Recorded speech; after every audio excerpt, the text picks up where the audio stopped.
അല്ല, എന്റെ അഭിപ്രായത്തിൽ ദേശീയപാത വികസനം കേരള സർക്കാരിന്റെ സ്വപ്ന പദ്ധതിയാണെന്ന് പിണറായി വിജയനും മുഹമ്മദ് റിയാസും അദ്ദേഹത്തിന്റെ ബ്രാഞ്ച് തലം വരെയുള്ള CPM നേതാക്കന്മാരും അവകാശപ്പെടുമ്പോൾ അവർ അതിന്റെ ഉത്തരവാദിത്വം ഏറ്റെടുക്കണം. ദേശീയപാത വികസനം കേരളത്തിന്റെ സ്വപ്ന പദ്ധതിയായിട്ട് നടപ്പാക്കിയത് BJPയുടെ കേന്ദ്ര സർക്കാരാണെന്ന് നിരന്തരം പറഞ്ഞുകൊണ്ടിരുന്ന BJPയും തുല്യ ഉത്തരവാദിത്വം ഏറ്റെടുക്കണം.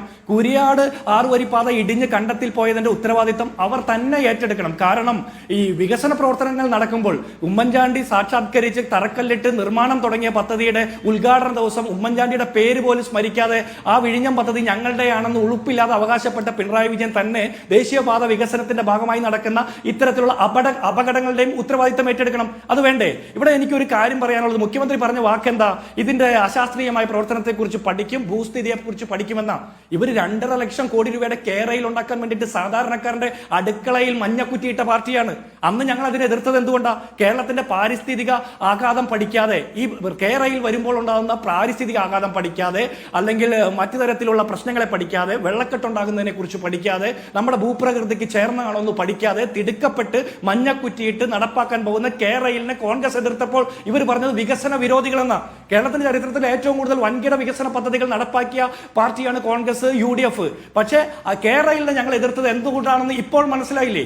കണ്ടത്തിലെ ഭൂമിയിൽ വല്ലയിടത്തുനിന്നും കൊണ്ടുവരുന്ന മണ്ണിട്ട് നികത്തിക്കൊണ്ട് 50 മീറ്റർ ഉയരത്തിൽ ഉയരപ്പാത ഉണ്ടാക്കുമ്പോൾ അത് താങ്ങാനുള്ള ശേഷി ഈ പറഞ്ഞ സ്ഥലങ്ങൾക്ക് ഇല്ല എന്ന് ഇപ്പൊ തിരിച്ചറിഞ്ഞോ? അപ്പൊ ഈ തിരിച്ചറിവ് ഇപ്പോഴല്ല നടത്തേണ്ടത്, ഈ പഠനം ഇപ്പോഴല്ല നടത്തേണ്ടത്.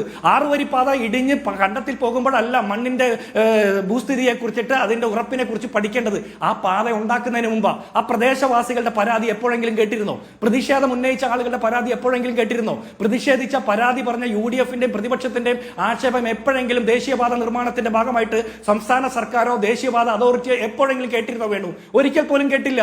അപകടങ്ങൾ ഉണ്ടാകുമ്പോൾ പഠിക്കാൻ വേണ്ടി കമ്മിറ്റി വെക്കാനായിട്ട് നമുക്ക് എന്തിനാ ഒരു സർക്കാർ? അപകടം ഉണ്ടാകുന്നതിന് മുമ്പ് സാധാരണക്കാരന്റെ സാമാന്യ ബോധത്തിൽ തോന്നുന്ന സംശയങ്ങൾ ഉന്നയിക്കുമ്പോൾ അത് കണ്ടറിഞ്ഞ് പരിഹരിക്കുന്നതിന് വേണ്ടിയിട്ടാണ് മന്ത്രിമാർ ഇടപെടേണ്ടത്. അതിന് പകരം ദേശീയപാതയുടെ മുകളിൽ നിന്ന് റീൽസ് എടുക്കാനും ഫോട്ടോ എടുക്കാനും നടക്കുന്ന മുഹമ്മദ് റിയാസ് എന്ന് പറഞ്ഞ PWD മന്ത്രി എവിടെയാണെന്ന് ഞങ്ങൾക്ക് ചോദിക്കാനുള്ളത്. ആ കൂരിയാടുള്ള മനുഷ്യരോട് മറുപടി പറയണ്ടേ?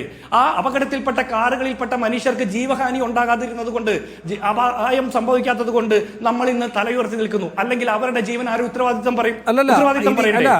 സംഭവിക്കാഞ്ഞത് വലിയ കാര്യം. ഇന്ന് പ്രതിപക്ഷ നേതാവ് പറയുന്നുണ്ട്, കുഞ്ഞുങ്ങളടക്കം 5 പേർക്കാണ് പരിക്ക് പറ്റിയിരിക്കുന്നത്, ഭാഗ്യം കൊണ്ടാണ് ജീവഹാനി സംഭവിക്കാത്തത് എന്ന്.